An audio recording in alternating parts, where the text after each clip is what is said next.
if we could,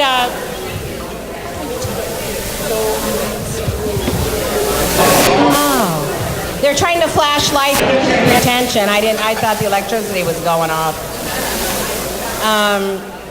Everyone, I'm going to introduce our speaker, Liz Archuleta, who is here with us from Coconino County. So if you're not in your seat yet, I apologize.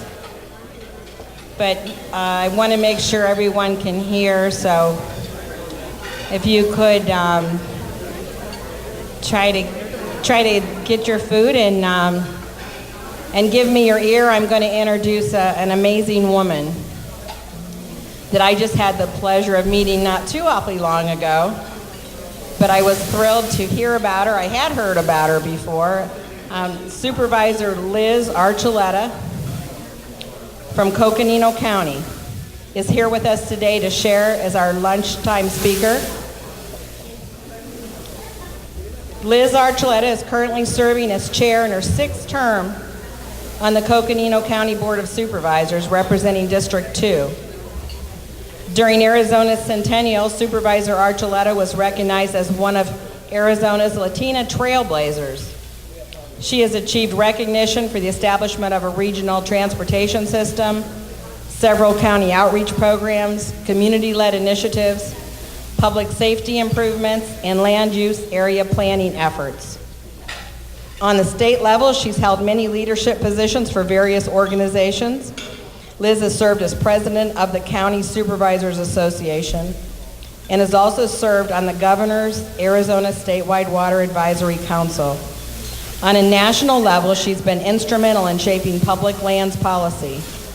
Liz has been honored with the Valley del Sol Exemplary Leadership Award and was recognized by the Athena Awards as the most outstanding woman in Flagstaff. And I just want to say that Coconino County, kudos to Coconino County and Liz Archuleta and Jim Driscoll, the top sheriff there, and the entire Board of Supervisors that has really been working with the Regional Behavioral Health Authority and the providers there to implement that. And Liz, I'm just thrilled to have you here with us today. Liz's active involvement and passion, she's one of those passionate leaders that we talked about for this issue, is making a difference up in Coconino County, and it's trickling down here to us. So thank you, Liz, for being here. And if you give her a hand.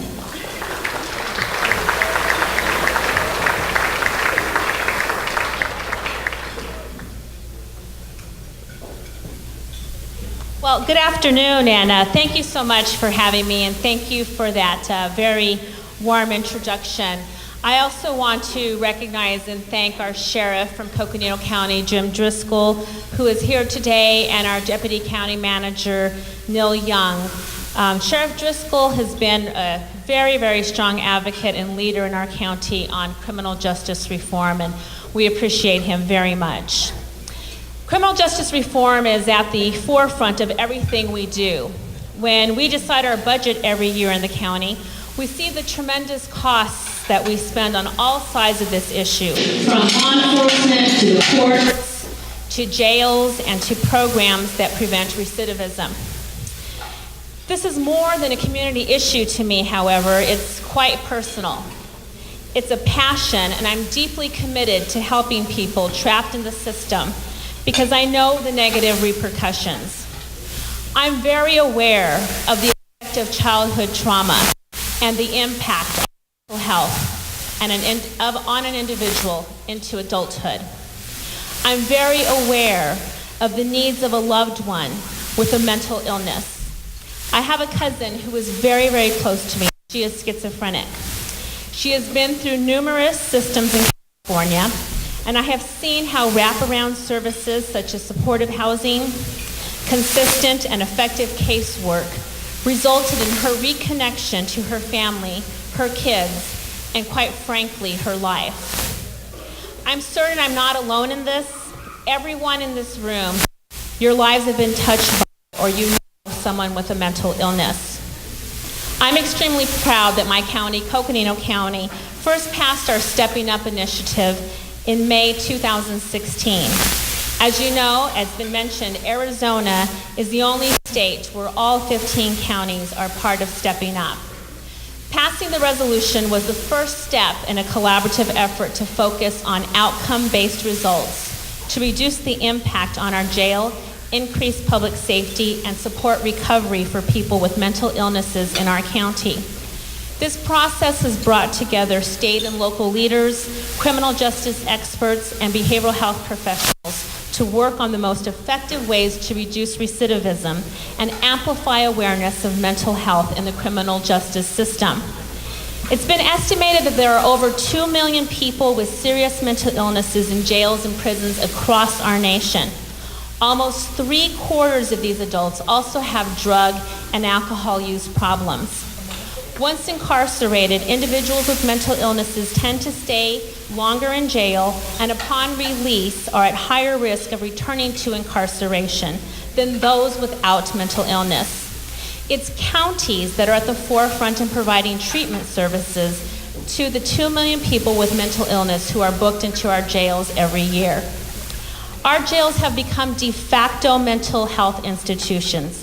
People aren't getting the help they need, and they're costing taxpayers millions of dollars. We don't have the capacity to continue this cycle of incarceration, and it does not effectively address the needs of someone with a mental illness. According to the county sheriff's office in my county, Coconino, it costs $86 a day to house one inmate. There are approximately 400 people in our county jail each day. This comes out to about $34,500 a day. Out of the 400 people that are incarcerated, at the most, only 100 of those people should actually be in jail, or a substantial amount of time in jail. This is 1/4. The rest can't afford bond or don't have people advocating for them. This is a case where we are further criminalizing people for simply being poor. This is also public money that could be spent on the front end of services dedicated to prevention and treatment that would reduce recidivism with those who have mental illness. In Coconino County, I'm proud to report that we're taking our Step Up initiative very seriously by enacting proactive reforms to keep people out of jail who don't belong there. One of my top priorities has been to address this public health crisis, which is the large number of people with mental illness in our jail. This past May, in partnership with the NARBA Institute, we hosted the Justice Summit in Coconino County. Over 200 participants, and some of you were there, from nonprofit organizations, from government, from the private sector, attended the day-long summit. We had speakers and panelists from across the country, and they led discussions on elevating justice-related best practices and inspired interdisciplinary innovation. At the summit, there was significant discussion on how mental health and the criminal justice system are increasingly interconnected. We learned a lot from each other and the need to address these issues with initiatives and establish programs that meet the unique need of those with mental illness. In Coconino County, we invested in programs like Exodus, Collective Impact, and recently we instituted Ban the Box. Our Exodus program is our in-custody drug and alcohol treatment program. It's based on the Matrix model, which has been proven to be effective with alcohol dependence, methamphetamine dependence, and other commonly addictive substances. Currently, we have about 66 inmates who are participating in this voluntary program. And the curriculum that they go through includes topics as drug and alcohol education, relapse prevention, behavioral therapy, health education, expressive art classes, stress management, and other life lessons such as communication, parenting, anger management, and job skill development. Exodus also incorporates culturally relevant materials for Native Americans, such as our Sweat Lodge and our Talking Circle. The goals of the Exodus program are to reduce the impact of substance abuse in the community, enhance inmates' ability to facilitate change in their lives and strengthen families, reduce recidivism and jail overcrowding, provide a proactive response to substance abuse-related crime, and provide psychoeducational services to give inmates the information and skills and coping strategies to begin and maintain a life away and recovering from an addiction. And also to improve transition back into the community upon release. Our Exodus program works closely with our probation department to help inmates be successful in their probation upon release. Many Exodus program graduates are released to recovery court and mental health court as part of their probation. This partnership allows the probation department to address substance abuse quickly and without a lengthy court process that can often lead to prison. With Exodus, we're helping to eliminate barriers for people. We're giving them a better chance to have successful lives once they are released from custody. The second program that we're instituting is also the Collective Impact for Human Services Initiative. And this is to address complex community problems. You know, delivering human services to citizens in need to increase their self-sufficiency is a primary function of county government. Poverty correlates with high crime and victimization rates, low educational attainment, increased homelessness, and high rates of chronic physical and mental health disorders. Again, our system is criminalizing poor people. Delivering these services has proven challenging for numerous reasons, including shifting federal and state priorities, insufficient resources that we all face that, varying cultural and socioeconomic norms, and justice system involvement resulting in economic and familial disruptions. People in crisis rarely have a single type of need. Impoverished citizens often struggle simultaneously with employment, housing, food insecurity, physical and mental health issues, child care, and many others. The Collective Impact Initiative that we're implementing is solving these problems by improving the delivery of basic human services to citizens. As an early stage innovation effort, the project is constantly evolving as lessons are learned during the implementation process. However, there are two primary goals of this Collective Impact Initiative. One, make the process of human service delivery to our clients more efficient and more effective, easier to navigate both for the citizen and for the staff, create a more interconnected county and leverage cross-disciplinary expertise by facilitating collaborative problem solving and improved information sharing. This is making our staff more effective at working with the public and providing services. Recently, we created a web-based software system that takes multiple applications for several county services, like the community health department, the community services social department, adult probation, juvenile courts, and the county jail. The system that we're developing integrates applications into a single electronic app that can be used on a tablet or a mobile device.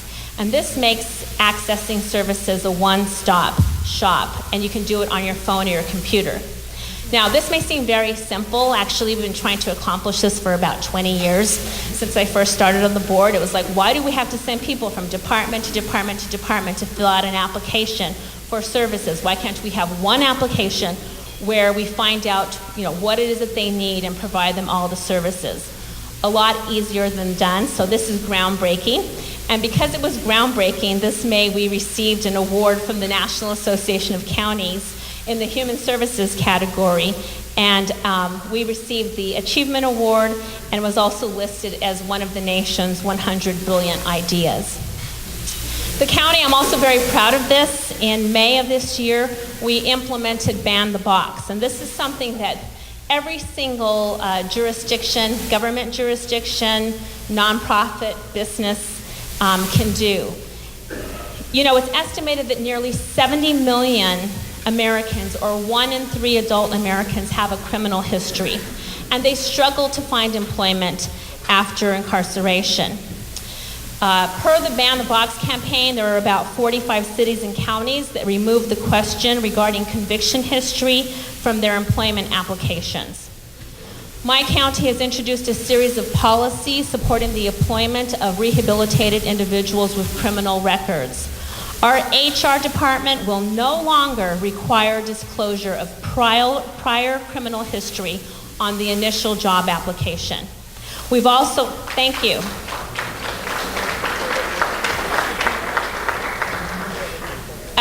a leader, it's very perplexing to me how we expect for formerly incarcerated individuals to go back into society, get a job, become productive members in the community, have a home, get transportation, when they can't even get into the application process. They can fill out an application, but they can't even get past the first screening. So now our HR department will also determine which positions will continue to require background checks due to their work with vulnerable populations or the safety-sensitive nature of positions. Other than those, however, we are going to, those will be still required to have some background check, but not initially on the first application.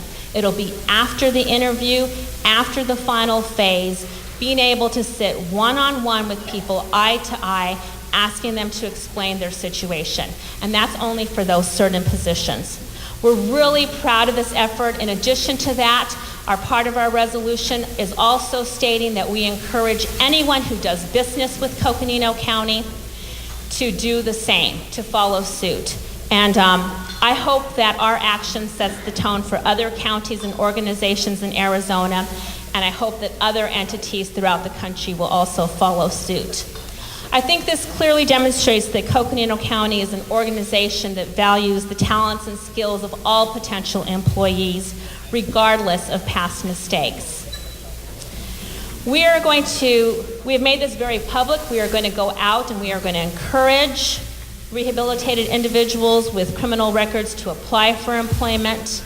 And as I said, we're encouraging those that do business with us to do the same. As you can see, we're, again, taking our Stepping Up pledge very seriously by matching it with action. And we are being proactive to fight in the decriminalizing the poor and the mentally ill. Many of our initiatives are led by the Coconino County Criminal Justice Coordinating Council, the CJCC, and that council is made up by the Board of Supervisors, the presiding judge, our sheriff, the jail district, and it brings together the region's criminal justice agencies to collaborate by using a regional approach to find solutions to criminal justice problems. And as you heard yesterday, the CJCC convenes the Behavioral Health Committee and provides for providers and our justice system agencies. This is where the major work of our Stepping Up initiative takes place. The Behavioral Subcommittee researches evidence-based practices and develops collaborations to address behavioral health issues and substance abuse in the community. The innovation efforts of this committee can be widely attributed to its co-chairs, and you met these folks already, a representative of the Flagstaff Police Department, Corey Runge, and our criminal justice liaison, Bea Thayer. This combination ensures that broad expertise is there and representation. In regards to the Stepping Up initiative, the Behavioral Health Subcommittee has matched criminal justice and behavioral health databases to help identify behavioral health needs in compliance with privacy matters. It ensures pretrial decisions are informed by using assessments on behavioral health needs and risk of reoffending or failure to appear, and making sure that defense counsel is quickly appointed and being made aware of identified mental health needs. Another effort of this committee is led by Officer Runge. He has implemented mental health first aid training for officers with the Flagstaff Police Department and County Sheriff's Office. These 8-hour classes teach officers what various mental illnesses are, how to assess crisis, and begin crisis communication. It includes assessing for risk of suicide, self-harm, listening non-judgmentally to the individual in crisis, giving reassurance and information, encouraging the person to seek appropriate professional help, and encouraging the person to seek other supportive strategies. This training includes information on the prevalence of the most common mental illnesses and how to use this communication method to de-escalate the crisis. The goal of the training is to reduce risk to the individual and employees who respond to these crises. As you probably know, Coconino County is the second largest county in the continental United States, larger than Switzerland, larger than many states on the East Coast. Not only is it very large, however, as you may know, it's very, very rural. Transportation and access to services is a challenge for the clients who we serve throughout the county, and this includes adults on probation. And I want to tell you about an innovative program that we've implemented to begin to deal with this. The Coconino County Probation Department implemented a distance learning component to probation supervision. It's called the Coconino Online Probation Education Program. It's known as COPE. We all love our acronyms, right? This program is an innovative and a one-of-a-kind program in the field of community corrections.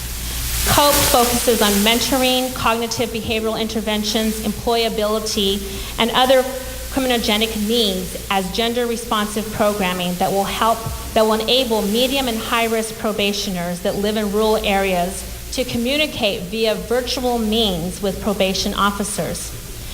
They will also be able to communicate via virtual means with mentoring specialists and mentors in the Flagstaff area and other areas throughout the county. The objectives of COPE are identify medium and high-risk probationers residing in rural areas with reduced access to treatment, deliver online education programs to identified probationers, and deliver mentoring services to identified probationers. As a result of this program, we were nationally recognized and awarded for a very innovative national program. And we're hoping that will be a pilot and a model for other counties throughout the state and throughout the nation.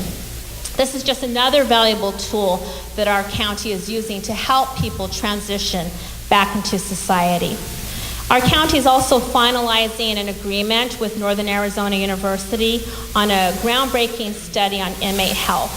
And this research will give the county the ability to analyze health data of our jail population. What we hope to do is to determine how medical issues or the number of ER visits can predict criminal behavior.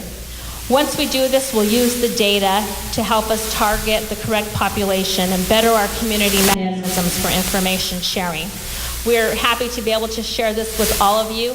Again, it's some very groundbreaking type of work. We are recognized by the Substance Abuse and Mental Health Services Administration for a best practice site. So we're very, very proud of that.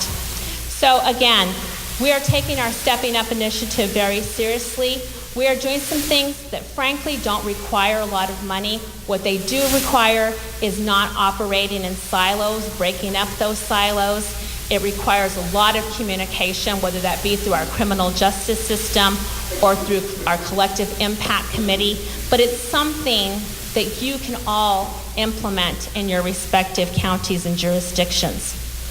Lastly, I would just encourage you to please take a look at Chief Bale's recommendations, his 65 recommendations, where he is trying to give judges more discretion and flexibility to make sure that we have alternatives to posting bail and that we're not incarcerating poor people.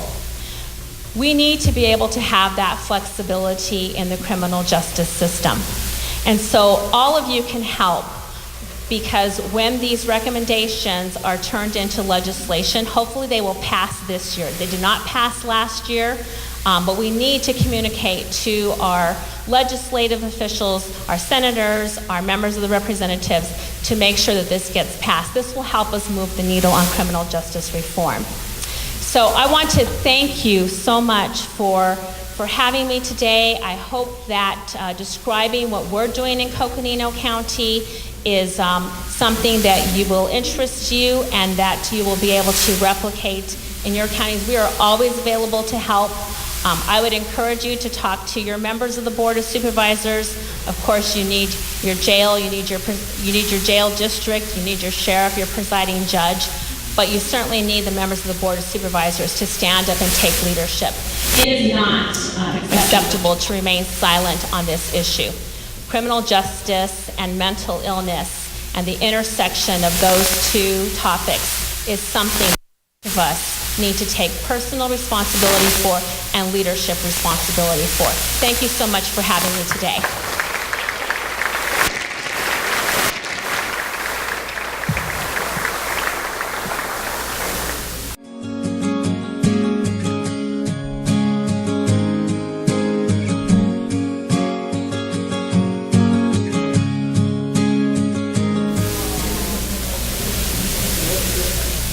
Thank you very much, and good afternoon again. Been a full day already. Listening to Chair Archuleta speak was just inspiring. So thank you very much. So far, over the last 2 days, we've kind of meandered into the sequential intercept model as it relates to the Stepping Up initiative, and we've covered 1 and 2. And if we were to back up and kind of track that along with an individual so that we kind of keep it in perspective as to where we are today, we'd be talking about a person who, because of their mental illness, ended up in crisis or ended up engaging with law enforcement, at which point they weren't able to get that person necessarily connected with supportive services that they needed to divert that person away from the criminal justice system. So they arrived at Intercept 2, where they had an initial appearance, an initial booking, and found themselves in jail or looking at jail. In Intercept 2, we also have that opportunity through identification, as Dr. Noggle and others on the last panel had talked about, to connect people with services, divert them away from the criminal justice system, offer potential diversion programs, and get them into the supportive care that they need. With this panel, we find ourselves at Intercept 3. We find people doing slightly longer stays in jail, looking at specialty courts as a possible disposition and diversion program for them to be able to meet other directives of the court and the teams which look for their care rather than staying incarcerated. Now, this is important to note that we're not talking about doing away with charges at this point. People are still responsible for their actions, and they're still necessary to have to deal with the legal system. But we find that there are better ways to provide the supports that are going to help an individual in their recovery and their success if we just explore those rather than leaving a person incarcerated. So with that, we're on panel 3, we're on Intercept 3, and I'll hand the mic over to Bea to introduce our panelists. Okay, thanks. So, as with all of our panels, we are so honored to have everybody, all the guests who have come up here and shared their expertise. And once again, we have an array of some really great, diverse individuals here with us, and we thank you so much. Mr. Bill Montgomery, he is the county attorney for here in Maricopa County. We have Dr. Olson, who is the chair of the psychiatry department with the Maricopa Integrated Health Systems. Dr. Nicole Taylor is the mental health director for the Arizona Department of Corrections. John Napper with Yavapai County, and Deputy Chief Dave Rhodes with Yavapai County as well. So thank you all very much for coming. Again, we're going to think through our 6 questions that we need our counties to work through, and the boots on the ground and the folks to work through. And so this first question I am going to direct towards Chief Rhodes regarding Yavapai County, which we've heard a lot about Yavapai County and a lot of great efforts that have been implemented to address the population of inmates with mental illnesses and or substance use disorders. And what you guys done to implement a number of strategies that required not only internal changes, but changes among community stakeholders and other disciplines as well. Creating a means to seriously address reducing this population and getting buy-in from all of the parties needed entails committed leadership. Can you walk us through how you are successful in addressing any apprehension for leadership commitment and what that commitment among the diverse disciplines looks like?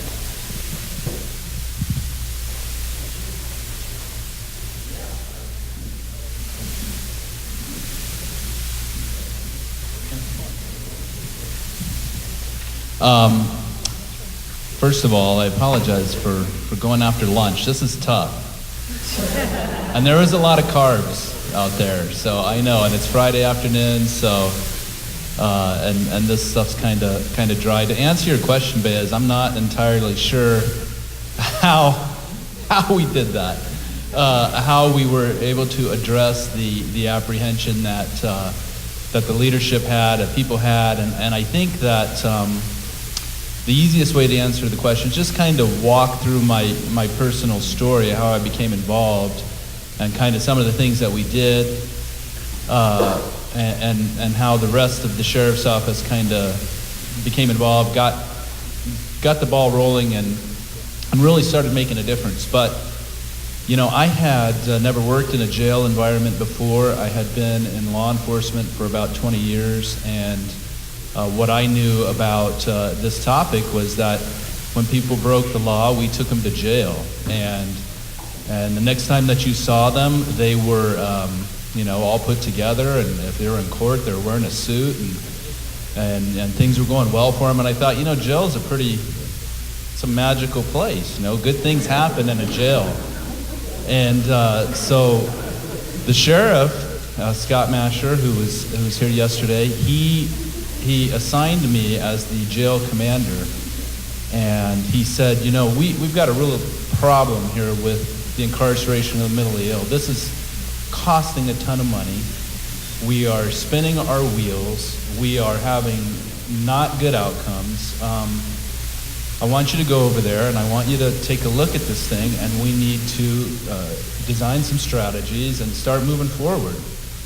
And so, I've really, when we got to the jail, as I got my feet on the ground and started working in there, I just started taking note of who was in there. And I would go to the different inmates that had been there for a long time, and I would find out what their story was, and find out what their charges were, and how many times that they had come back, and what kind of medications they were on, and it was pretty easy to draw some correlations just from that. And my opinion was that some of the intention of the decision makers in the criminal justice process was never to bring out that end result that this person was having while they were incarcerated. Somebody who committed the crime of trespassing at the gas station and had a $250 bond, the judge never intended for that person to be in jail for 60 days. But that was happening. The criminal justice process, the Supreme Court never intended for people to go without representation while they were incarcerated, but that's what was happening. It was happening all over the state, because anybody who knows much about this was one of the very first travesties that I saw was, I'd say, hey, let's call your lawyer and find out what they're doing to get you out of here. Well, I don't have a lawyer. What do you mean you don't have a lawyer? You've been here for a month. But the state would stipulate that, we're not going to seek jail time as part of the discipline, and so the state didn't have to assign a public defender. And that was happening a lot. It was happening in different places. And so we took some of these stories. We had a guy that he came back to jail after a week. He got released. He was told to report to probation within 3 days. Probation was 50 miles away in Prescott. If you're familiar with Camp Verde in Prescott, the Yavapai area. And he never made it to Prescott because he didn't have a ride.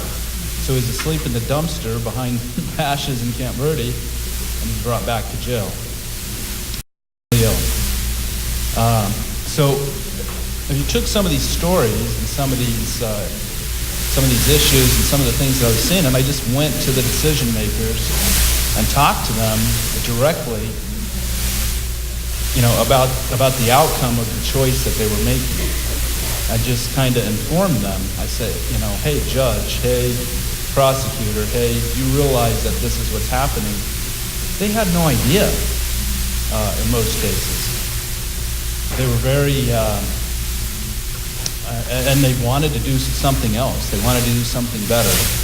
And that is where it really clicked for me. It was very clear when we talked about the silo effect, that's what that was, is that nobody really knew what the other pieces were doing and what the outcomes were. In the jail, it became clear to me, the jail was the perfect place where you knew everything. You could see what every piece of the criminal justice system was doing. You could see treatment. You could see the judges. You could see the public defenders or the private attorneys. You could see the families. You knew everything about these inmates, these people that were getting booked in.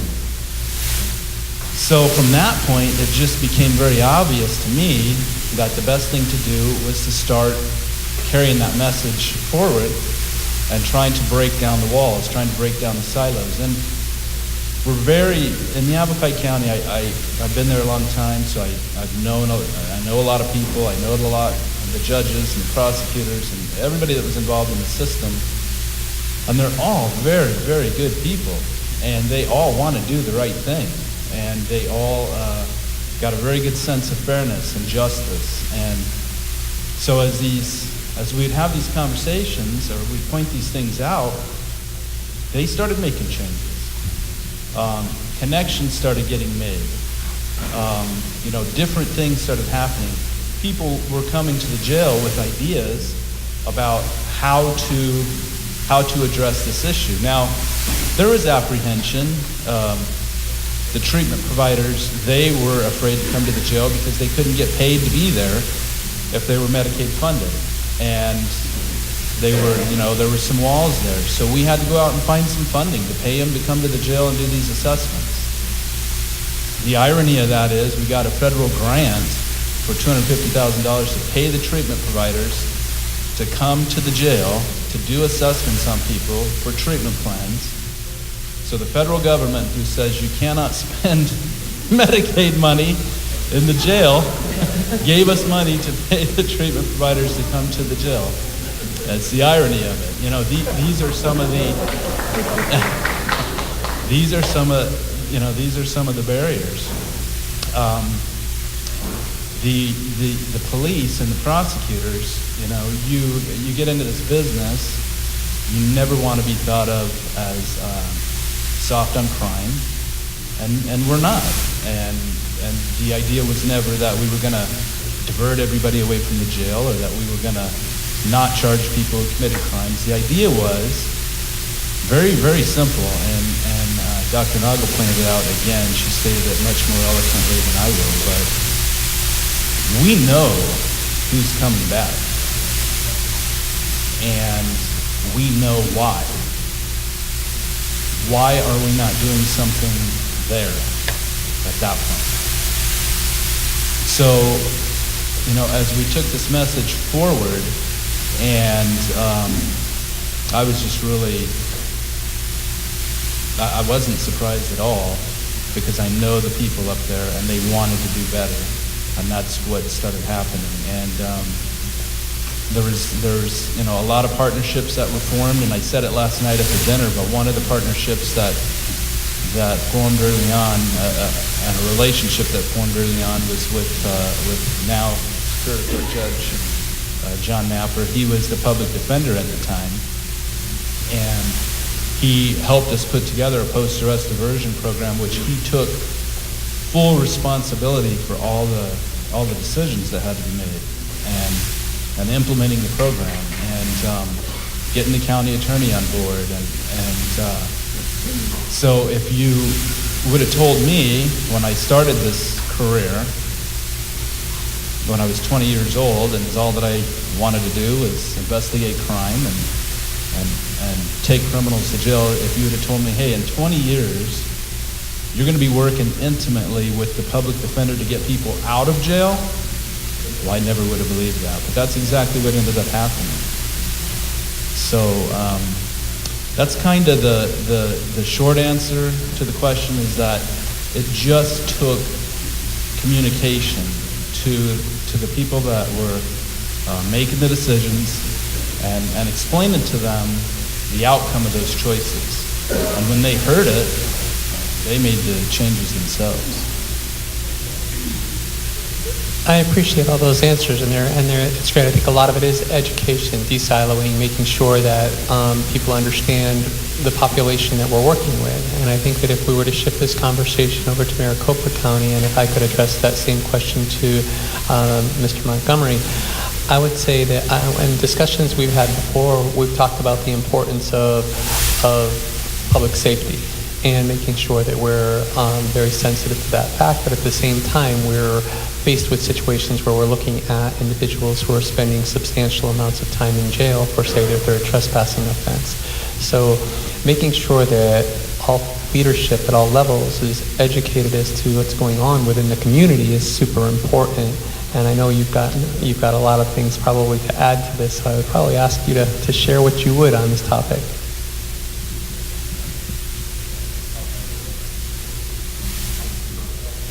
I'm going to try to share.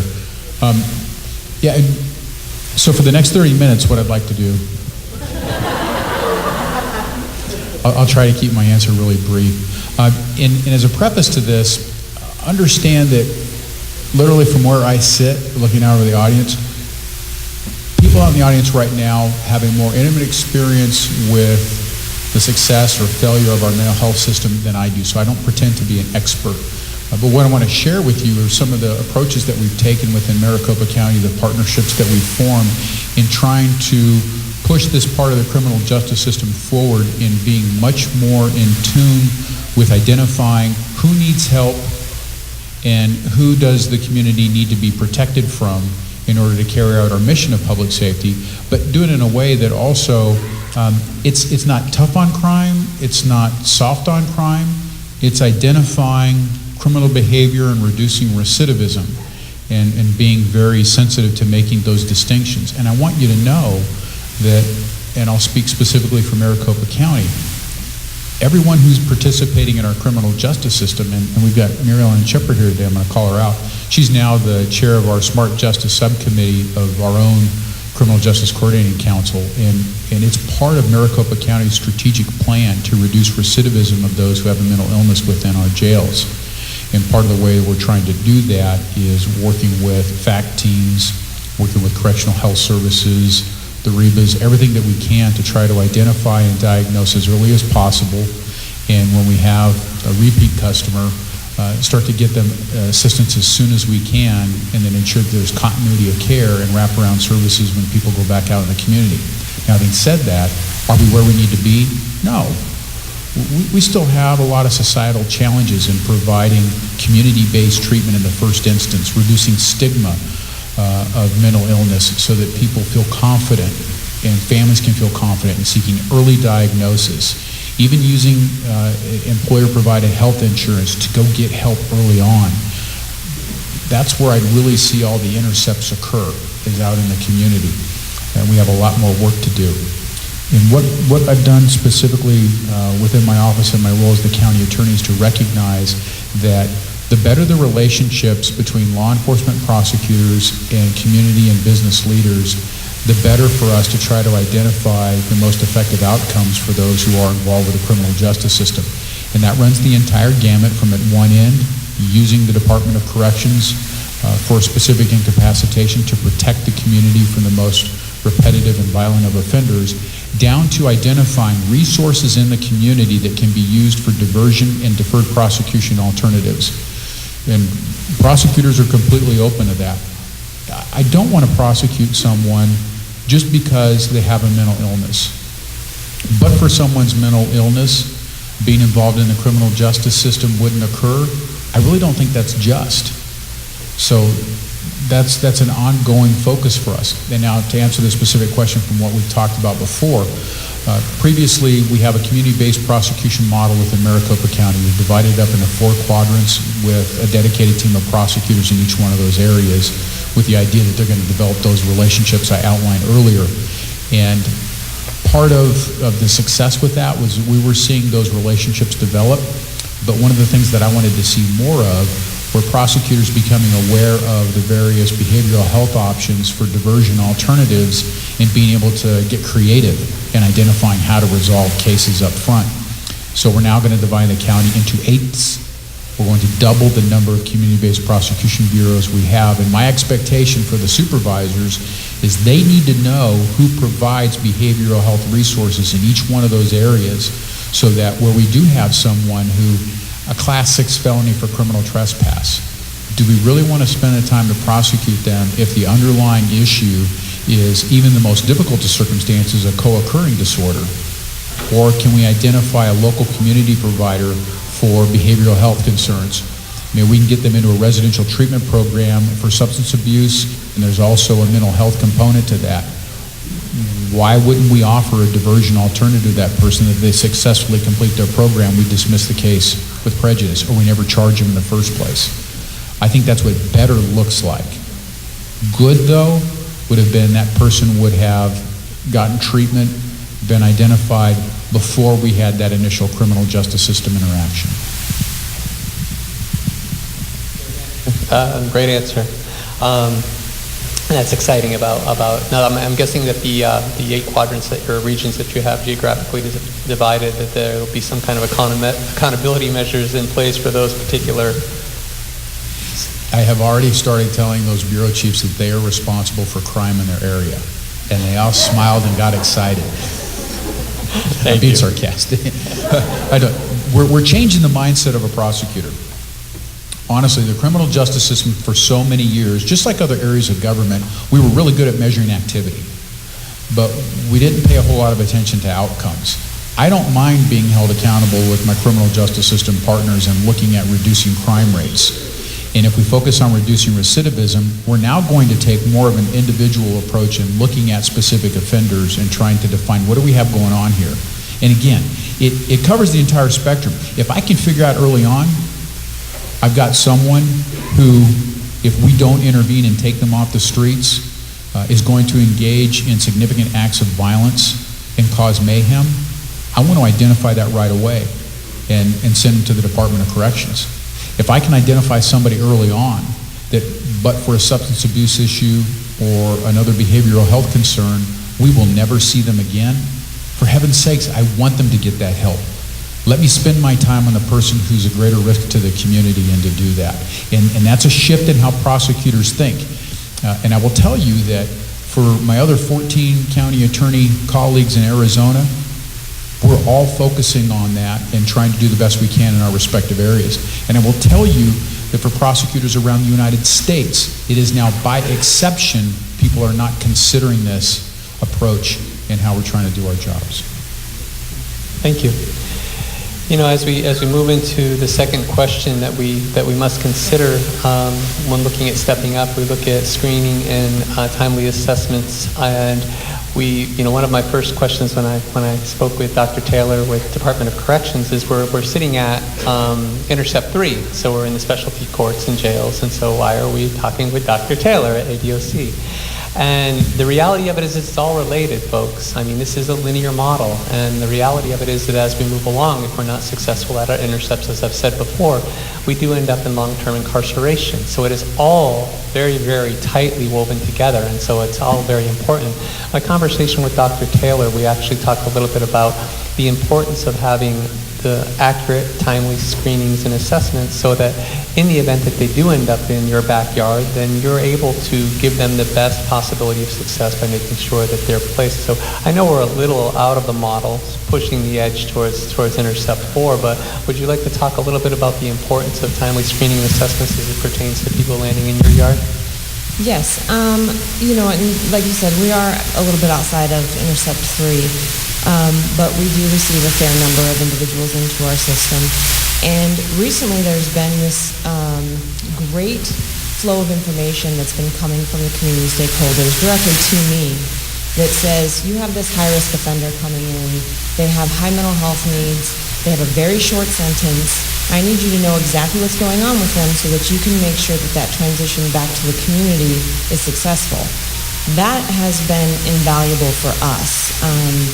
Unfortunately, when we get an individual into the system, what we usually get is a few pages from a county jail that says whether or not they're positive for mental health and maybe that they're on medications. We don't get a lot of information, and certainly not what was going on in the community. So when we get these emails that give us a lot more information specific to what's going on with them, who they're connected to in the community, it's allowing us to do our reentry services a lot better. And that has been amazing for us, at least. It allows that communication process to go so much smoother. And we get information that we're not able to obtain from the offender when we're speaking with them. A lot of them maybe don't want to share what's going on with them, or maybe don't actually have the information that we're asking. And so getting that in an email format is a very low-cost way for all of you to share that information with the Department of Corrections. And I'll make sure that my email address is available. That seems to be the cheapest and quickest, and then I forward it on to whoever needs that information. But that communication has been so helpful to us, and I want to encourage everybody to continue providing that information. The Department of Corrections also has some MOUs set up with a variety of people, but one of them is Access, and they provide us daily information about who they're maintaining as SMI in the community. And we made a decision a number of years back to maintain those individuals as SMI with us if they were SMI in the community, because we found that they were falling through the cracks in our system. And so now that we have them automatically identified through that MOU, that process, we haven't dropped as many. As long as the data is accurate and coming over to us, we've ensured that we know who is identified as SMI, and we get them connected back up to you guys, back out into the community. And so ensuring that process is working has been a huge help for us, again, around that communication issue, I think is really important. And so the more information you guys can provide us, I think the more successful we can be in handing them back out to you guys and slowing down that revolving door where they come back to us. Thank you. And I think to tie that in and to help understand why this is important is, I think earlier I had shared with you that for someone to be receiving services from us, we need to know why they ended up on our doorstep. We also we have to know where they're going to end up if we don't successfully serve them in their current state. So in this case, this is a perfect example of, while someone is engaged in Intercept 3 and perhaps going through a diversion process, and for whatever the purpose may be, that we're not successful in helping that individual divert away from the criminal justice system and into supportive care, then they do oftentimes end up in Dr. Taylor's backyard. And so the idea is that how can we better prepare them for success if need be, if we do move out of our current Intercept and into Intercept 4, how do we best prepare her for success so the person can get out of this circular that's not even a word, circular model. So, and it can be circular, but the idea is to prevent that from happening. So. Next question I'm going to address to Judge Napper. If you can help explain to us, in your experience with the court and sitting on the bench, what is it that you need provided to you when it comes to data and assessments and connecting people into services, the people who have been arrested? What's been successful to provide those tools to the court system? So from the perspective, even before I was on the bench, and now that I'm on the bench, is seems axiomatic, but you need information. And how you get that information is actually the hard thing. And so the process that we put together was that people were going to be released from the county jail while their charges were pending and receive treatment as a part of their release process. And in order to do that, they needed to have an assessment done by a treatment professional to tailor the treatment that they received to their actual needs. So this is what David was talking about earlier, was trying to get the treatment, trying to make this all work was what the timing of it all was what was really, really difficult. And so the judge at the initial appearance, what we have is we have the PSA, which is very helpful. So that's the pretrial assessment tool that Ms. Archuleta was talking about, Supervisor Archuleta was talking about. That's very helpful. And then we have the booking paperwork from the jail, which is not helpful at all. And the reason why is by the time the person has been hooked up, driven to the jail, they're at the jail, they're angry, they don't want to participate anymore. I get sheet after sheet after sheet that says refuse. And so you're stuck with very, very, very little information, which builds delay into the process, because then you have to schedule a treatment provider to go in and do the assessment. So what we really need from the bench's perspective, it would be nice if we had attorneys there. Our initial appearances are not staffed by attorneys. That would be nice. If we could get those treatment plans and assessments at an earlier date. And so what we've been talking about is, throughout all this, I'll just throw my 2 cents into the wind, really. You guys can do with it what you will. You need a partner, right? And you need somebody who is dedicated to the outcome that you are. And David was my partner.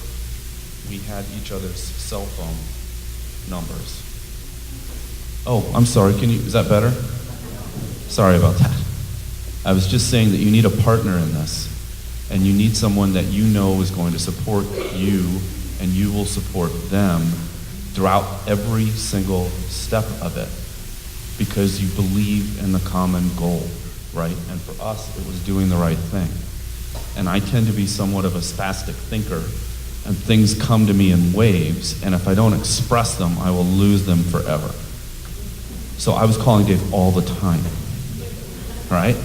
And never once did he say, dude, this couldn't have waited till tomorrow morning, right? And I was not familiar with the intercept process. I was not familiar with the 6 steps. I knew nothing about stepping up. I just knew Dave. And I knew he believed what I believed. And we knew that we were going to say yes. Can we do this? Yes. The question was how, not can we. It was how. And when we saw those slides of all that information that's right, and I thought, man, if I at the beginning thought I was going to have to do all of those things, I would never have started. But as we were going through all of those things, we did most of them. You could check the box. It just happened organically because it's kind of common sense, right? So please don't get bogged down or worry about the fact that there's so much information out there that you feel like you just can't even get started. Just get a partner and call your partner whenever you want and let them know, right? So that's what you need. From a judicial perspective, really what I need are attorneys there. I need to have someone there who has had some interaction with the defendant. I don't have that. I usually have the deputy there. So our initial appearances, at least in Yavapai County, are not very well done. And that's the next piece that we're talking about now is maybe having the police officers, when they're interviewing the defendant. So the first thing you need to do is screen the person to see whether or not they should be assessed, right? Well, who does that screening? And when does that get done? And for us, originally, the screening got done after the initial appearance, right? And the public defender's office was doing the initial screening, and then that went to the treatment community, and then we were trying to coordinate, just built layers of rigmarole, just a rigmarole. And so what we're thinking about doing now is just about every arrest that's made, the police officer does an interview with the person being arrested. So what if the police officer just had a simple checklist of 4 or 5 questions, and they do the initial screen, right? So that by the time I get there at the initial appearance, I have the PSA, and I have a very rudimentary screening that was done by the police officer, and I can say, okay, at the initial appearance, I'm releasing this person to go get assessed to begin the treatment, right? Or it's a little bit higher, so I say, I'm not going to release you now, but I'm going to order the assessment so that 10 days later, when you have your next court appearance, you can be released then. So you're speeding up the process because you're trying to get more information than what you have now. So it's kind of a long-winded way of saying I don't have enough information as the judge.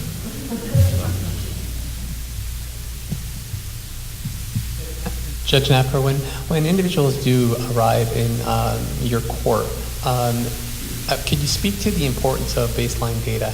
And Mr. Montgomery, I think I'm going to ask you to kind of chime in on this as well. When it comes to starting off with statistics that allow you to see what you're starting with, how important that is, so that we can later on, take a look at our progress and track our progress. I mean, I don't have any statistics. We don't track the statistics. Well, somebody does, but I don't, and so I don't have access to it. So when I'm making a decision on release, I'm bound by statutes and the rules of criminal procedure. So it's not. Statistics wouldn't play much role in assisting me in deciding whether or not someone should be released or not, other than the PSA uses a statistical matrix to generate that report. So So that report is based on a study that was done that determines likelihood of committing a crime while released or failing to appear. So there are statistics at play. I'm just not aware of what those are. But the PSA is extremely helpful. Because one of the major things that we obviously want to look at is we want to look at the effectiveness of our diversion courts, and we want our specialty courts. The idea is to, of course, again, take them out of a setting of incarceration. Being one of the goals of stepping up is to reduce the amount of time that we actually leave our individuals diagnosed with mental illnesses incarcerated and get them to some place where they can work on recovery-based aspects. So those stats are tracked. So once the person is released and begins treatment, those statistics are tracked. Maybe I misunderstood the question. I thought the question was, what role do statistics play in my release decision? No, I'm sorry. That was probably my misstatement of the question, so I apologize. So yes, all of those stats are kept. We can ask Commander Noonan about the mathematics of some of those here in a minute.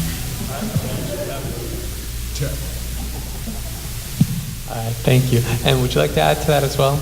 Sure. Well, I had mentioned that we went through a strategic planning process in Maricopa County a few years back, and by defining one of our objectives as reducing the recidivism rate for those with diagnosed mental illness in our jail system, we then did an initial survey to try to figure out how many people do we have within our jail system, and we have roughly about 2,500 people on any given day who have some type of diagnosed mental illness. So we have that baseline there, and now we're tracking going forward to try to then figure out the future recidivism rate so that we can keep abreast of that, and then continue to focus on working with our partners.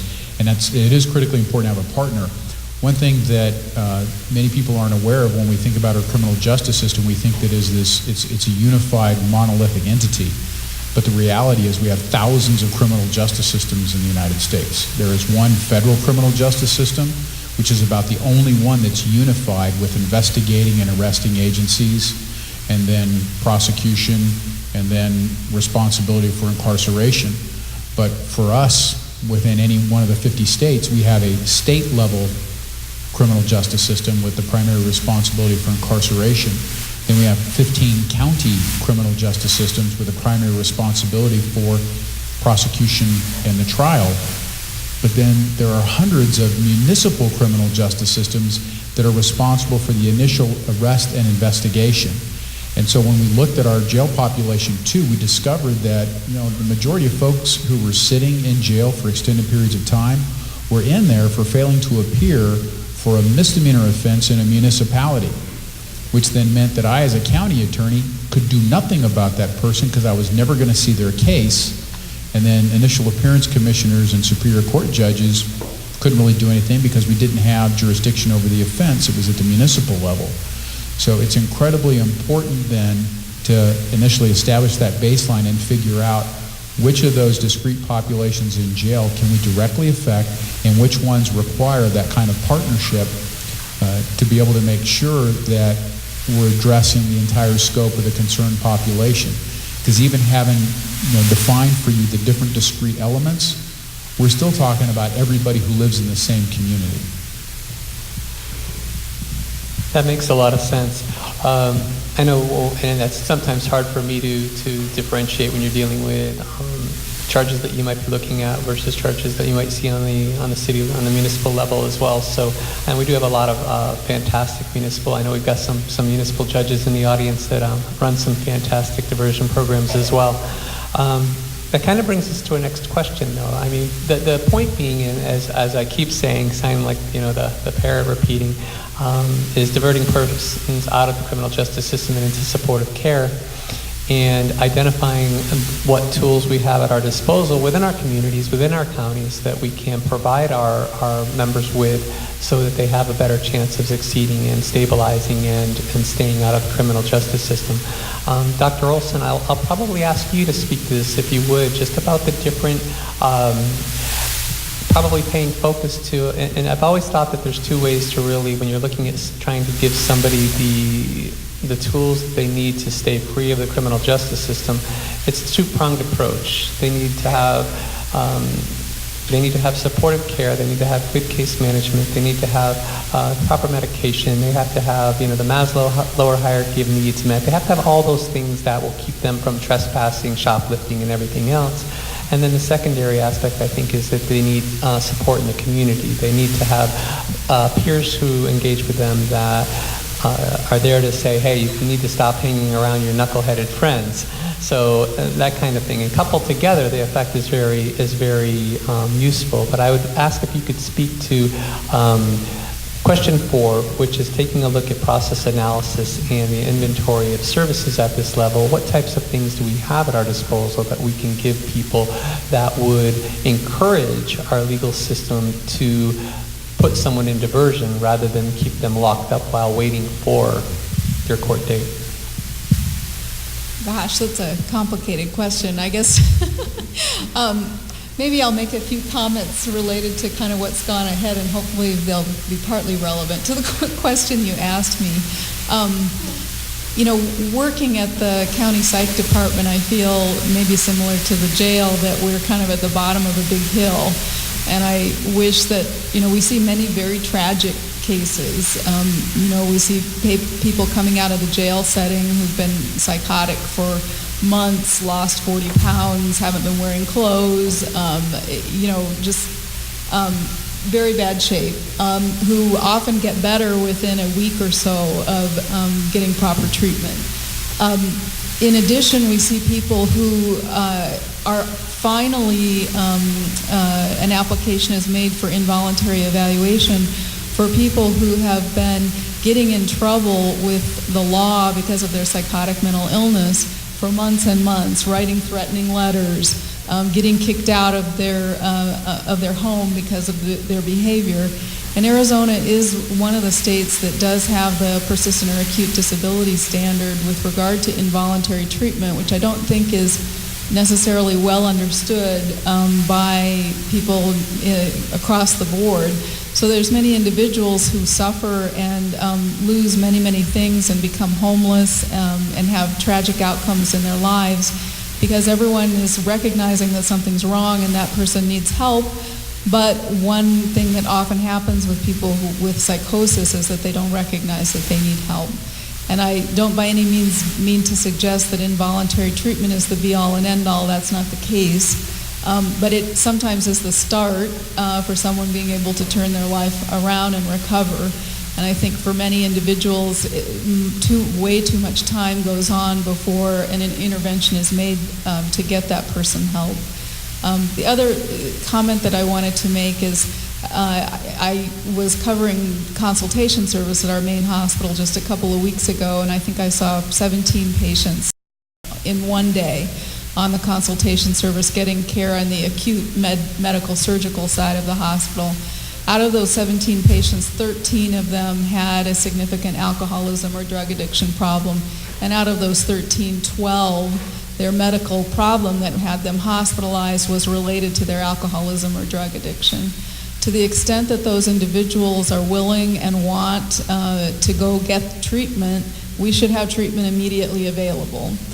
That almost never happens. So those people end up just getting discharged from the hospital, usually to be homeless and usually to relapse within a day or two. And that's really tragic. We should, just like we've done such a good job at developing crisis beds for people with mental illness, we need to have similar type of immediate intervention for people who have substance use disorders. The other comment that I would make is that unfortunately, as we've talked here about all of the different services that are available for people who are access eligible, I think at times we forget that there's a significant population of people who earn $100 or $200 more than the access eligibility limits. And unfortunately, if they have a severe chronic mental illness that requires, say, residential treatment, they can't get it. And then on the flip side of that, there's people who have severe types of conditions that cause significant behavioral disturbances that bring them into the criminal justice system, but they're not considered seriously mentally ill. because they have a traumatic brain injury or some other type of neurologic condition that is not considered a serious mental illness. So I think that there's significant barriers in place for those populations that certainly don't have the funding or the insurance to cover the things that they need. So instead, our society ends up spending a great deal of money to incarcerate them when if they could have gotten the help that they need, that wouldn't be necessary. I know it was kind of a difficult question, kind of throwing you in there, so I apologize. I think when we look at the idea of funding and we look at the costs of things, and we've talked a lot over the last couple of days about how, if we're able to allocate funds on the front end, we can reduce the number of funds that we need to use on the back end. And I think that as we look at Intercept 3 and we talk about the practices and what we use, the diversion courts that were currently operated, I think one of the things that was mentioned yesterday is we talked about the discretion of law enforcement to perhaps charge on a third shoplifting charge and not charge that necessarily as a felony, but to exercise discretion plays heavily into what we're seeing in our specialty courts as well. And I'm gladly going to let you take this one, Judge Napper. Once the microphone's on. That charging decision is usually not made by the arresting officer. It's made by the county attorney or the city attorney who reviews so the arresting officer arrests the person, prepares a report, and has proposed charges. Then that goes to, usually if it's a felony, it's going to go to the county attorney's office.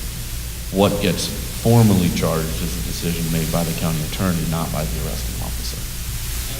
I appreciate the clarification. Thank you. I'm always learning and still learning. And this is probably a great opportunity to ask when it comes to prioritized policy and practice. Mr. Montgomery, with that, something like that, you knew I was gonna ask you on this one, but what kind of latitude do we have in those cases, and how are those typically handled in your office?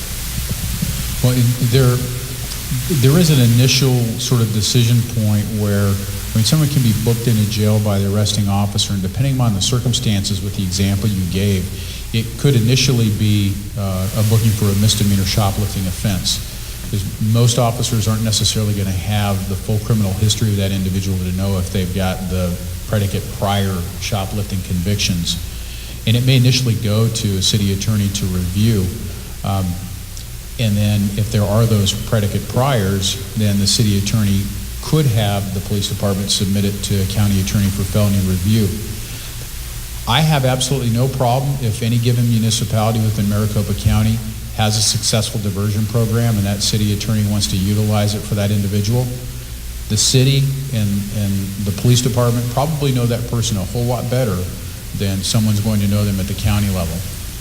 But even in the instance where that might be submitted then for a review, if we do have the predicate prior shoplifting offenses to charge the felony, the charges in initiating the criminal process at the county level doesn't deny us the opportunity to still offer diversion or deferred prosecution. And it's getting all of that information, and Judge Napper was mentioning having information. I, as a prosecutor, when I initially go to charge a case, still am suffering from an information deficit too in trying to understand the totality of that individual's background. So we may initially charge in that case and begin that process, but there is always the opportunity for a defense attorney to present that information to a prosecutor and suggest that diversion program might be the better option here. We have a felony pretrial intervention program in Maricopa County. It's been in place for almost 2 years now, and it affords people the opportunity to avoid a felony conviction by successfully completing a course of treatment, and that is always an option. And even if we weren't going to do that, and let's say that through a deficit of information, we still offered a plea agreement for the original felony charge, there still is going to be a chance through Maricopa County Adult Probation to try to identify which resources are best available to help that person. But again, I will tell you, if you can get the prosecutor the information that this particular individual's behavioral health history or background is one that calls for intervention outside of the criminal justice system, even if we're using the criminal justice system as a coercive tool, that's great. There's nothing in policy that prohibits prosecutors from doing that. In fact, I often explain to prosecutors that the policies we have in place, one way to analogize it, it's a compass. It's a compass. It's not a straitjacket. It's not a set of handcuffs that keep you from being able to make decisions based upon the circumstances, as long as we get to where we want to go. And where we want to go in each of these cases is a just outcome. Thank you. I think everybody on the panel can agree that the idea is to get people the support that they need when they're in crisis and suffering from a behavioral health condition. And when it comes to tracking progress and seeing how we're doing in these areas, I think the idea being that if we're going to offer diversion through our courts and connect people with the services that they need rather than leave them incarcerated where their situation may deteriorate, it's important that we do track progress and that we show that it's effective. Otherwise, there's no funding for that to continue, and there's no continued success with that. We'd like to kind of open it to all five of you and ask you for your thoughts on that, and just to talk a little bit about how this is working, and maybe even if you have particular examples that you could cite. I think you might down the end of the table where this has worked very, very well, and to put it into human terms so that we can see that these are people's lives that we're working with, and it has longer term, not just personal human benefit, but it also has benefit to society as a whole when it comes from a financial standpoint and economic standpoint.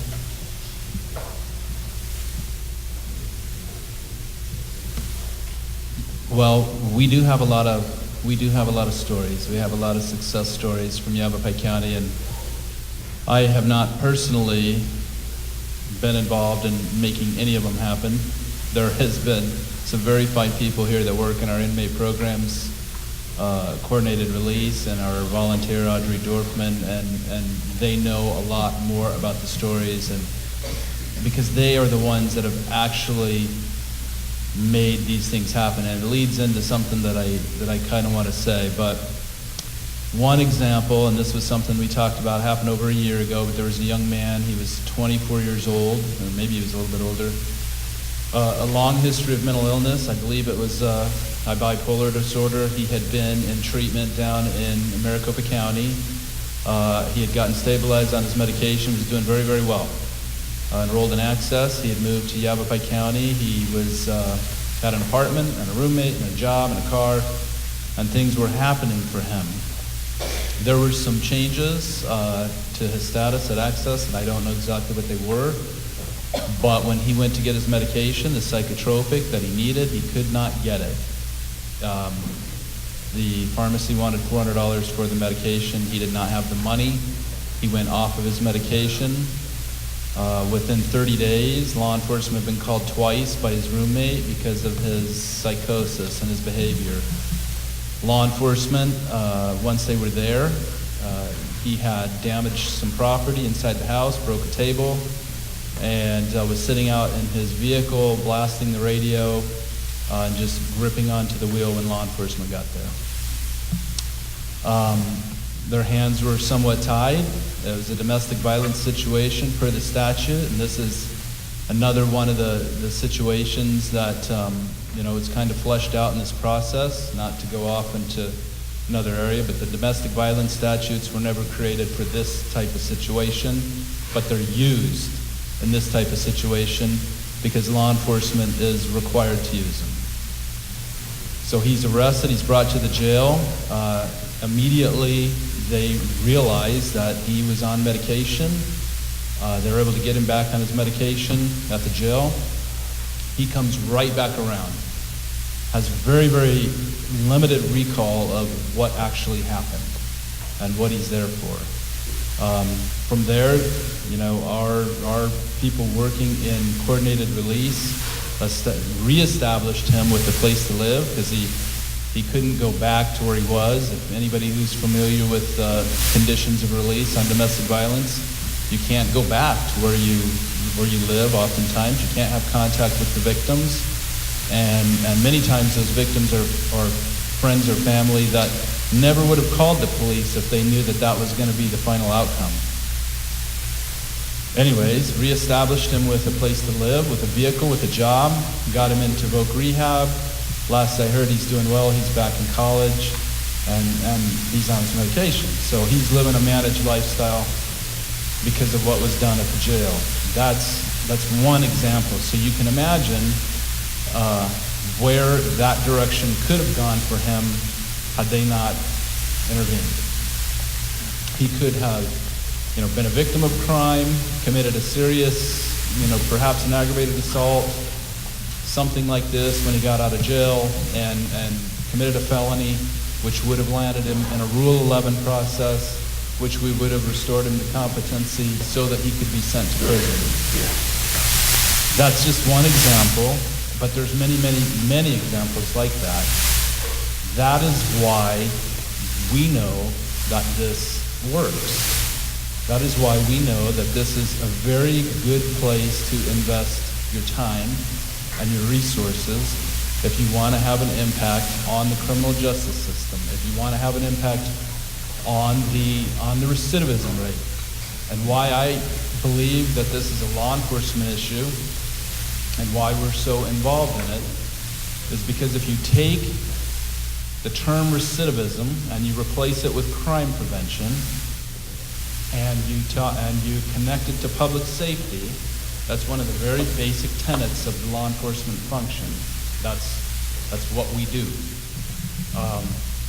And it's, in my mind, it's very easy to make these connections. And something that Judge Finn said yesterday, and she was absolutely correct,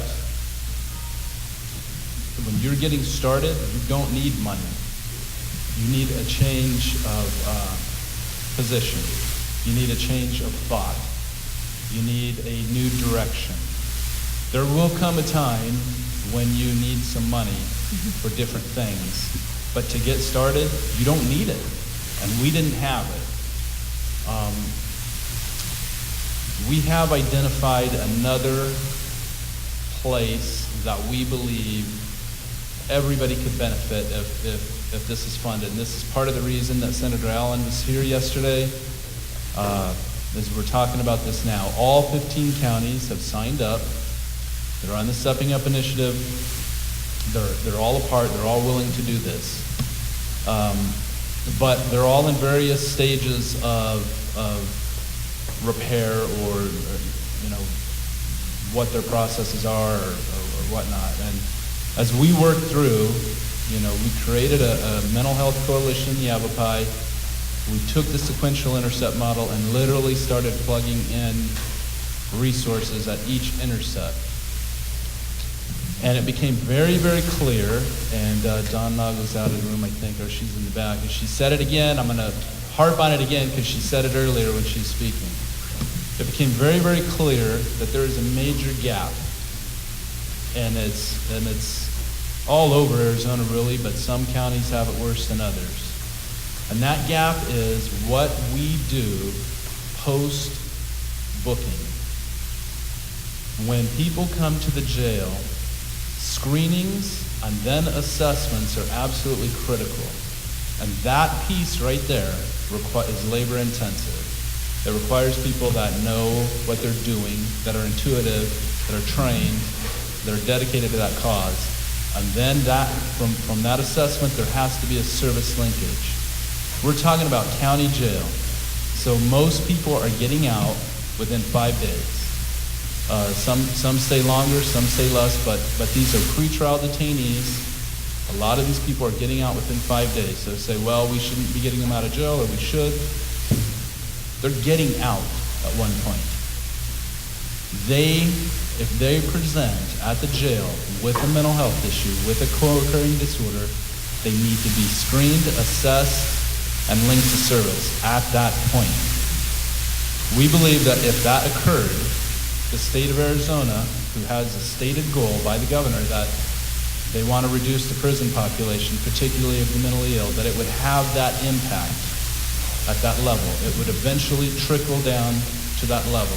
That is why we're asking, because that's what Stepping Up is about. It's about collaboration. We are asking the state to collaborate with the counties at question number 2 to provide funding for the screenings and assessments. That's really, in our opinion, that targeted investment of money by the state could reap tremendous benefits. I wanted to share a couple of things with you guys, understanding that we're sort of Intercept 4, but what you guys are doing will directly be reflected in our statistics. And we are lucky to have a governor who's very focused on this right now, which is great. It helps a lot of that. But for the first time in probably 7 years, this last year we have an average daily population that's down 700. And we've been seeing an increase year after year of 1,000 offenders. Each year we've gone up 1,000 offenders for the past 6-7 years. This last year we are right now down 700. And instead of increasing 1,000, we've decreased. And I think a lot of that has to do with what you guys are doing out in the community is then reflected in what we're doing. For the charges, new people being brought into our system with new crimes is only 63% of our population. The rest of those are people being revoked for their probation and those that are being terminated for violating their supervision. And so if we start to see those numbers decrease because of what you guys are doing on your end, we're going to start to see more success. I think it's interesting to sort of watch the statistics in the Department of Corrections reflect your hard work. Right now we have almost 2,000 inmates in our system who are classified as severely mentally ill. I would absolutely like to see that number significantly decreased. And that comes from the work that you guys are doing, diverting them out of there and keeping them connected with the services. We're going to see that reflected in our numbers. And so as we're all sort of partners in this, it's exciting to watch, our population start to decrease. Hopefully the percentage of those who have mental health needs starts to decrease because Arizona is fairly high. We're running at 26% of our DOC population is on our mental health caseload. That's fairly high as far as states go. And so if we can start to see that percentage decrease, the number of SMIs in our system decrease, and then our population also overall start to decrease, this is huge. And so I wanted to say thank you to you guys as all the hard work you're doing. We do what we can while they're with us, but the hard work you guys are doing before they get to us and then after we release them back to you helps us with what we're trying to do. So I think working as partners and kind of tracking that data will give you some of what you guys need, which is data showing that what you're doing is working. And so making sure that you stay connected with our website that has our monthly statistics, hopefully we'll all start to see those statistics trending in the direction we need them to, based off of everything that you guys are doing. So I wanted that. So I wanted to jump in for a second too, because under the heading of Help Me Help You, the one thing that we can do at the municipal and county level as well is to support the legislature in providing additional funds and monies to the Department of Corrections to provide behavioral health treatment, recidivism programming from the point of admission. And instead of the way most programs are set up where they're somehow teed off of what that release date is going to be. Instead, I think we need to change that model to where it begins at the point of admission and goes the entire way through, because the better off that Department of Corrections is funded and is able to provide treatment there, then when those folks return to our communities and re-enter, we're dealing with somebody who's going to be better off as well, and we won't have that subsequent opportunity to do great work at our level and keep them from going back. So it's a mutual partnership, and it's a conversation I've had a lot with Director Ryan and with the legislature too. And I think it's even something that's worthy for the Arizona League of Cities and Towns to start getting on board with as well. This needs to be a mutually supportive effort.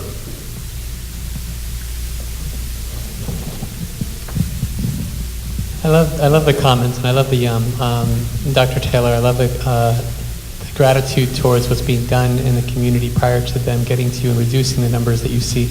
Trying to calculate where the costs are saved, is really, really difficult. Along the sequential intercept model, it's really hard to see that what you do as a public defender, what you do as a case manager, what you do as a parole or probation officer, the extra steps that you take to make a difference in someone's life, to connect them with the resources that they need to be connected with, it's really hard to see what kind of impact that's going to have on someone's life down the road. And oftentimes we don't see it.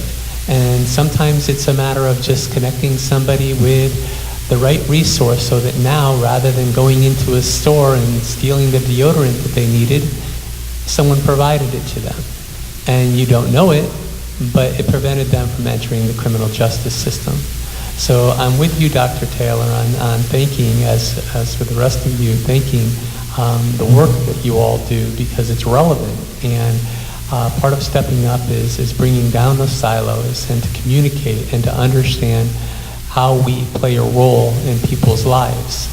And one of the things that I would compel you each to do is, in settings like this, to come with needs. We oftentimes come together and we talk about the things that we do or what's new in our neck of the woods. But we have to remember that everyone in the room, as part of their business, provides a solution to someone's problem. But until you come to the table and you actually express the need, it's hard for someone to know that that solution needs to be filled. So with that, unless you have something else, I think we'd like to open the panel to questions and things that you might ask. As we said earlier, if there's things that they've done that you think that they may have wanted to do differently if they could take it back, or maybe just guidance, or how you might be able to implement some of what they've implemented in their counties back at home with you.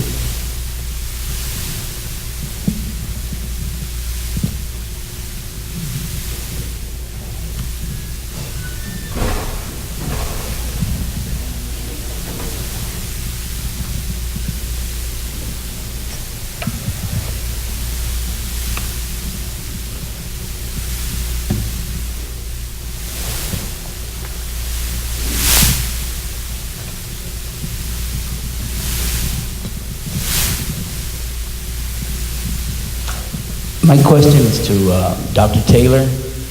Dr. Taylor, I've worked with this population that's very challenged.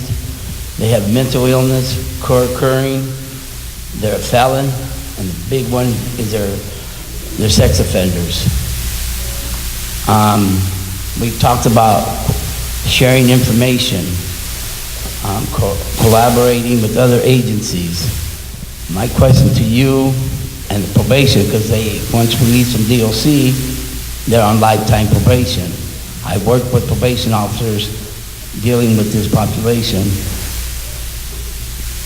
My question to you is, are we sharing the information that's treatment that they got in DOC that's helped them, so we can continue out here as a peer support to guide them so they do not go back to prison, do not revoke probation, something that is a positive in their lives.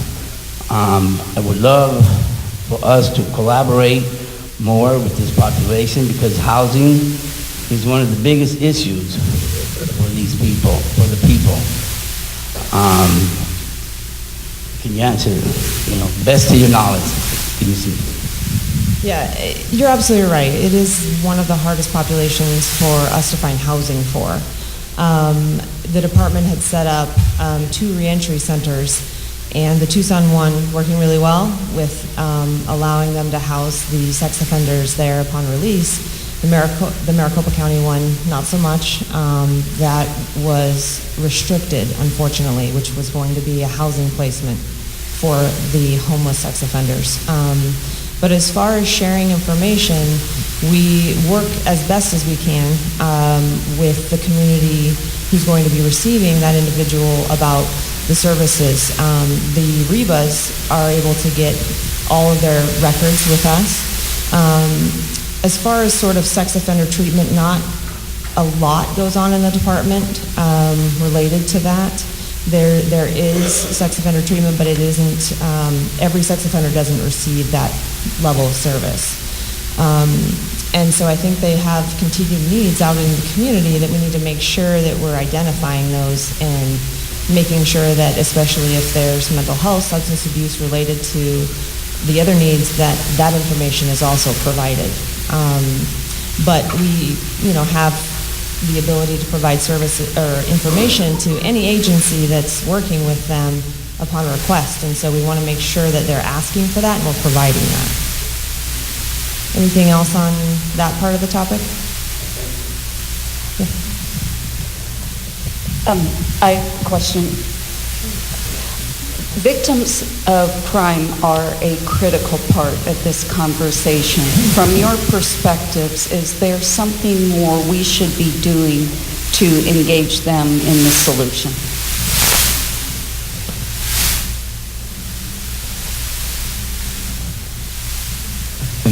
I think that's a great question, and I think that victims are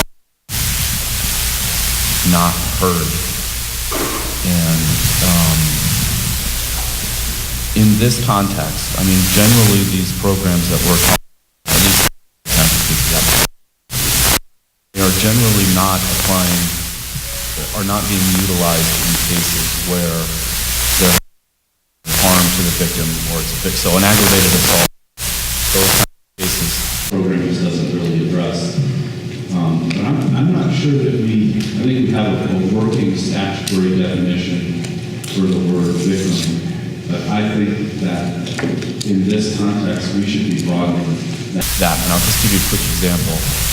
A kid in court the other day who was 19 years old, he was arrested and charged for possession and using heroin, and the way he got arrested was a patron at a gas station was walking from the pump into the store and saw like a pair of feet sticking out from behind a dumpster, and they went to, so he said, hey, there's somebody lying out there. They go out there, it's a kid who is on heroin and is dying in the gas station. They call the paramedics, they come, they revive the guy, they save his life. And he shows up in my court, and his mom is sitting in the gallery. There's no way to say that she's not a victim. Like she is as emotionally involved and a part of this case as she is more than I am, and I'm the judge. And so we need to be looking at this from a perspective of families as opposed to just the one individual who's in front of you. And we're often not hearing from the families who can provide a lot of insight that we just don't have. So I sort of twisted your question. I'm not sure if you were asking me formally about victims, but I just think we need to be more creative as a system. And there are sea changes on. The way that people are viewing the world is changing. David was talking about it from the law enforcement perspective. The courts, talk about silos, we're intentionally a silo. Our job is to be a silo. We're not supposed to be, swayed by anything other than the facts that are in front of us. And I think that has its place for sure. But I'm just wondering if we shouldn't be, there used to be the old courts of equity, right? When we were working in natural law and it didn't really work, and they would have these cases where something had gone south along the way and there really wasn't a lot to fix it. You'd go to the court of equity, and the court of equity would try and figure out, well, what's fair, and let's see how we can fix this. We've lost a lot of that in our courts as we've gone along. It's become much more formal. And I'm just wondering if the courts maybe couldn't be viewing the whole system a little bit differently than we do and are. And this is one of the ways where I would want to know from the mom. Like, how can we reconnect this guy? What can we do? And I remember just talking to him. I was just talking to him. And I said, when you ask me what the cost is, like, what are the savings? Well, I don't know. What's the value of a heartbeat? You tell me. I don't know the answer to that question. How much money did we save by getting that guy treatment? I don't know the answer to that question because heart's beating. What's the value of that? You tell me. I don't know how to answer that question. I know I have a partner who believes the same thing. And so when you ask me, what are we doing? I can tell you exactly what we're doing. We're keeping that kid's heart beating. That's what we're doing. So I didn't answer your question at all, did I? Apologize. But, I'm going to add one more thought to this, and this is the pernicious nature of money bonds. Okay? This kid had some scratch. So he was posting the bonds. Right? He posts the bond, the court loses control of it. Right? I can't order him into treatment. I can't get him services because he's posted the bond. He doesn't care what I think. Right? So bond reverse two negative impacts. One is it keeps poor people in jail who shouldn't be there. and it allows rich people to get out of jail, right, who maybe should be there, or in the alternative could use the services if they weren't posting a bond. We need to be rethinking all these things. All these structures that we've relied on for so long need to be rethought. And I'm proud to be a part of that to the extent that I am. I wanted to add that if we have an allows for problem solving where the overarching focus is on reducing recidivism, and I use that as the overarching term because under that, I think everything that we've been talking about from diversion, deferred prosecution, community-based options, all the way through the use of incarceration, if the goal is to reduce recidivism, we necessarily are going to be incorporating victims from the standpoint of preventing future victims. And that often is not part of the conversation. And I think we ought to make that just as much of a focus too, that we don't just prosecute files anymore. We have to focus on the individual involved and encourage prosecutors to be creative. And so I'll be frustrated for just 20 seconds here. How many people here in this room have ever read a report in the Arizona Republic of a successful diversion out of my office? You won't. We do it every day. And yet they won't write about that because it's a successful criminal justice system outcome. But if somebody's unhappy with a plea, or there's a not guilty, or there's a report of a police officer doing something wrong, you read about that all day. I need you to start demanding more reporting on where we have successful justice system outcomes so that my prosecutors know that the community appreciates what is being done too, which also encourages those who are the appropriators to keep giving us the resources we need to be that creative and to make the improvements too. Again, we ain't, but to continue down that path of being able to be more creative and to have stronger partnerships and to get more treatment providers. I think it was alluded to in one of the earlier answers. We don't have enough community treatment providers. If I had the complete flexibility with appropriate judicial approval to do whatever I wanted to do in giving people options in the community, there aren't enough providers to line people up. And that's a victim-centered approach too, to get people help so they don't victimize somebody else. Okay, I'll try not to get on my soapbox too much here, but let me answer Mel Allen's subject question about victims. My prosecutor contacts victims in every single mental health diversion case. They're misdemeanors. They can say they don't want them in there. But not only do they want them in there, we have families coming to our court who don't have cases in our court saying, what can you do to help my family member? They want them to get help. Secondly, I'm dealing with co-occurring disorders. I'm dealing with people who have mental illness. I deal with Hope Lives, where they're helping them getting ID. They're helping them apply for Social Security disability. I'm going through everything from their primary care physician because they walked up to the bench and they're limping. I'm going, why are you limping? To housing. Housing absolutely just stops us dead in the tracks if they have a felony. So what I want to know, is there any county that is doing diversion on felonies for mentally ill people? And I'm not talking like the marijuana cases or the check cases, etc. I'm talking about those cases of people who would not be there but for the fact that they have a mental illness that might be accompanying with a substance abuse disorder.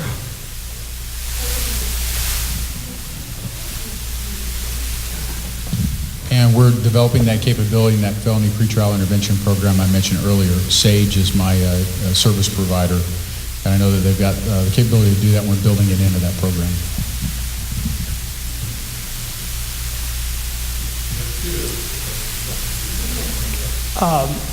The question I have is that this black brochure, which is this fancy Intercept model, does not have the word family in it. And yet I know that a lot of people who get in jail and discharged from jail and in prison and discharged from prison don't have anyone to help them because they're not connected with the public mental health system. It's their family. I think families are the huge unseen part of the iceberg in terms of caring for the mentally ill. Unpaid, highly skilled, highly knowledgeable, but not used hardly any. So I would like the panel to talk about how they think they could use the knowledge that family members have, because I can tell you everything about my son for the last 50 years that no case manager anywhere knows about, but I can tell you. That's exactly what I was talking about. That's a huge gap that I think the courts, the attorneys, everybody could be more creative in trying to figure out. It's a deficit of knowledge. When they asked me the question about what I consider in release conditions, I think the public would be appalled. I think the public would be appalled because it's nothing. It's next to nothing. And I sit in, sometimes I preside over our drug courts and our mental health court. I'm kind of one of the fill-in judges, and you see all the time the people who are required to be there because they're in drug court, right? So they show up, but you don't know about their family. You don't know. I mean, it seems to me that would be like a great place where family could have some really legitimate input, is in the specialty courts where the whole goal of the court is to get the person the treatment for whatever it is, whatever specialty court they're in, and have the family come in. So like once a month, you come in with your family, right? If you want to. I mean, obviously you can't. But this is a huge iceberg that we're constantly just zipping right past, or maybe running into. And so I don't know. I agree with you. I really do. And I don't know from law enforcement. Yeah, that's a fantastic statement, actually, and it's something that we specifically deal with the families as part of our coordinated release process if they have family, or if they have family that is willing to engage. What we have found is that many, many times the families are exasperated with the repeated cycle, and they are frustrated and find it very, very difficult to, navigate the system.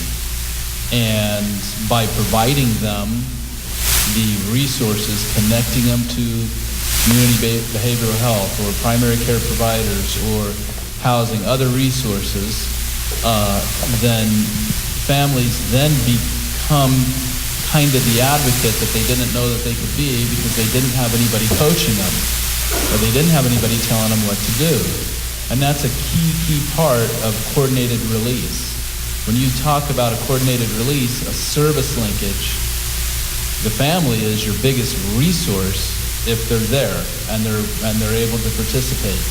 But I can tell you that a number of the people that have been released in Yavapai, they have thought of their release coordinators as more a family than they had on the outside, and they call back many, oftentimes to stay in touch and get advice and whatnot. And so there needs to be more of that, no doubt about it. We're just about out of time, but I have a 30-second.